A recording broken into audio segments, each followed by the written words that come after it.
Soifua manuia nei fo insta lulu Samoa ai o lau Samoa Entertainment TV mai apia ma le whaopoponga o nā tamua ile nei fo iaso. Wa pasi ai nei le talo le tupe whaasoso al malo le pōna pō ilo na whaitaunga muli muli. Ma ngā wa ail wha ngā o ina o le malo le tupe atofa mo le nei tūsanga wha le tupe lua olua lima lua olua o nei tasi tesi mal wha pili o na tala. E pe o na urua isau no al minister tupe muli pola ana rosa ale muli o. O lo ofua le tala wha atau le o le tupe le taunu unga wha mawina. A o wha solo le tausanga wha aiu o le ta iala mo lumana imanuia o Samoa. Lua olua tasi, lua olua lua ile, lua olua lima, lua olua ono. Sa lima ta ita ina ile wha atinonga o wha maite le malo ile tausanga wa mawae. O le neifo italo le tupe, o le a wha mai ai a tina e wha atino le malo i lalo. O le ta iala mo le lumana imanuia o Samoa lo o yei nei. Mfausia i se whaawai ta penai le isi ta iala fau. Mo le atina e o Samoa le isi lima tausanga o lumanai. Sauno fo ile fiunga i le minister o tupe. Muli pola e ui, ua tuayo na tu ina tu le pale mene. Ai olo tu mau pel talo le tupe o le tausanga atoa. Ma ia iu lai lua olua lima, ia iu ni lua olua ono e peo na maio i o i lalo. O le tu la fono mo le pule o tupe le malo lua o tasi. E peo na ia na tupe maua, ile tasi le piliona, tolu se fulu miliona, ono se lau valu sulfa afe, ma le se lau tala. Tupe maua maasani e valu se lau ono sulu ono miliona iwa se lau lua sulu iwa afe, ono se lau. Tupe, wha me alo wha mai fafo, e se lau ono sulu tolu miliona, fitu se lau lima sulfa afe, wha se lau tala. Tupe wha alu, tupe wha alu wha atu la fono. E tasi le piliona, lua se lau wha sul tasi miliona, lima se lau tolu sul lima afe, mal fitu se lau tala. I tupe alu wha atu la fono, se lau lima sul valu miliona, ono se lau lima valu afe, wha se lau. Kwa kalame o tupe alu, iwa se lau lua sul tasi miliona, lua se lau lima tasi afe, lima se lau lima sul tolu. Tupe wha alu le fofua ina e lua sul fitu miliona, ono se lau tolu sul fitu afe, lima se lau. Tupe wha alu mo ati nae, se lau tolu sul tolu miliona, iwa se lau valu sul valu afe, lua se lau. Ai leo te lenga o le talo le tupe mo le tausanga wha al tupe lo olua lima lu olua ono. Lo wha mawina ai se wha silinga o tupe alu i tupe maua. E lua se lau se furu te simale iwa miliona tala e tusa lea. Ma tolu male afa pasene o le tamau ai ngai lalo o le awivi o wha momongo o tupe ale malo. Inga alwenga wha atino ma atina ai olo ave ia ile wha muamua. Ile mtanga alwenga o wha atu angam whainga whaiva. Lua sifulu lua miliona iwa se lau valu su wha afe. Tanga runga pisnisia la manuia maleipa, lua sutasi miliona male wha afe. Tanga runga sota ingam wha mtalanga wha te konolosi, sutasi miliona iwa se lau fitu su tolu afe male lua se lau. Matanga runga o ngā manga nu e se lau tolu su wha miliona, wha se lau male fitu afe iwa se lau. Tanga runga o ta longa, alanga oa mo fifianga tangata, e sutasi miliona se lau ono su afe, male ono se lau ta la. Tanga runga o tupe, se lau tolu su lua miliona valu se lau su wha afe tolu se lau. Tanga runga mai fafo ma whata wa inga tolu su tasi miliona valu se lau valu su tasi afe fitu se lau. Ma tanga runga so i fua malolo ine se lau fitu sifulu miliona. Ono se lau fitu lima afe wha se lau. Tanga runga wha msinonga mal wha fwe ina o tūlanga tau wha msinonga. Lua se fulu miliona valu se lau fitu su fitu afe.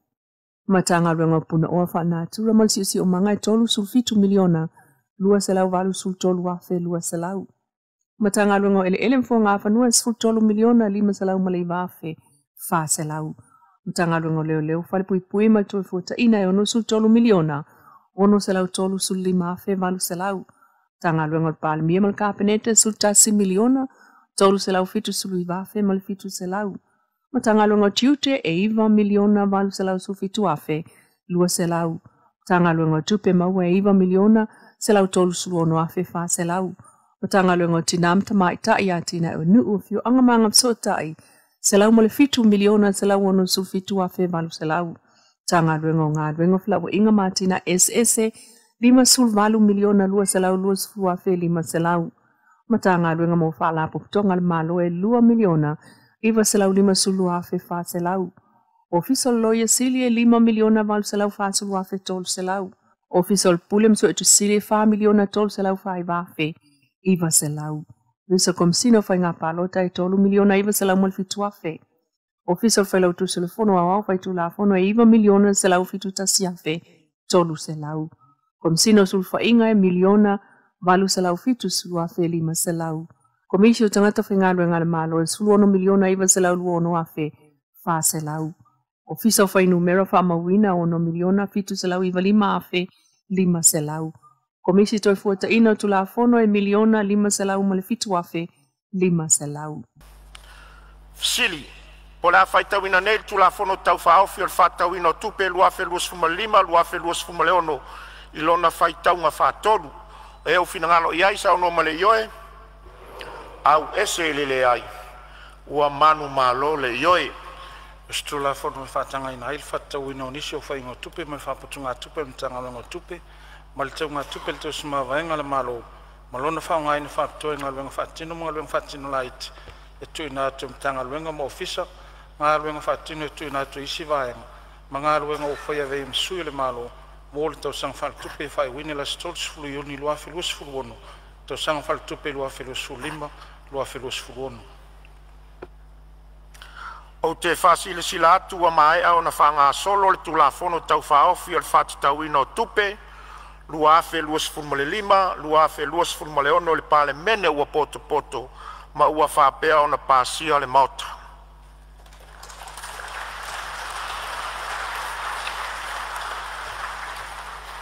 O le anganga o le fua ile au ngō soani tupe, e tu ina atu e pe o na whaia e le whaalapo ptonga, a whanau o le a o ngā sosale, ka le sia whaapoto ptonga Kirsiano Samoa mai a pia. Ile nei tau sanga lua o lua 5 o lātou wha mealo whatu le a wheta la, mo le potu wha mato to ilim ta ngā ringo le soifua malolo ina i muto tua. E pe on sauno le sui o le a o ngā sale su ngā whata Chris Aluni, o le so o tau awa tua i lea mealo wha. O le whamoimoi a le a o ngasa, o se laku charity work lea mo tupsang taitasi. Ya mai a luto tumiti. Tole ni tupsang o tumwhaili nei porkalame. Tupsang mua sa donate tai le Samoa Cancer Society. Tupsang tenei na donate tai le Samoa Victims. Ya tupsang ne manatu ya le sunga whawhenga inga ya Reverend Aptala tula tai, ma lotu la tai. Ya ma le tai ya tinga ina laupe. Ya ma le awasa to pia. Ya se fese sa o le awasa mo lato whamamai. Ya sene au ina mai ile la whafonga whanau i le loto tamaiti. Ia, ona presente lea mo tato o lea whai o seleni a whetana. Mana ia, ma lola. E ini si por kalame lea o ngā sai ese mai i o lato wha moe masani a tina e... Charity fo i o le autala pou o le kalesian ni.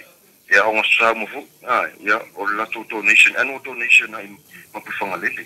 Ia, o le lau mai an whatino le moe le ale junior youth. Pea mo le utara hotel. Ia ai o le aonga sa le au palasi mai ele nei masina ia o ke topo. O charity work ia ale aonga sa ma le utara vua pia. Ia whai ai tausanga uma. Ia o le tele a whawhita o li wa fi e tuplong tala vua. Ia mase la vai ia i tonu le tana whatai. Ia mase la vai le tumaro vai mga wha. Ia tele ia a fi a mau i tuplong tala vua. Ia pe ia o le tonu la vua loto i whale o. E kale sia manu e pe ia ina e o le anga ia pokalamene ina ia.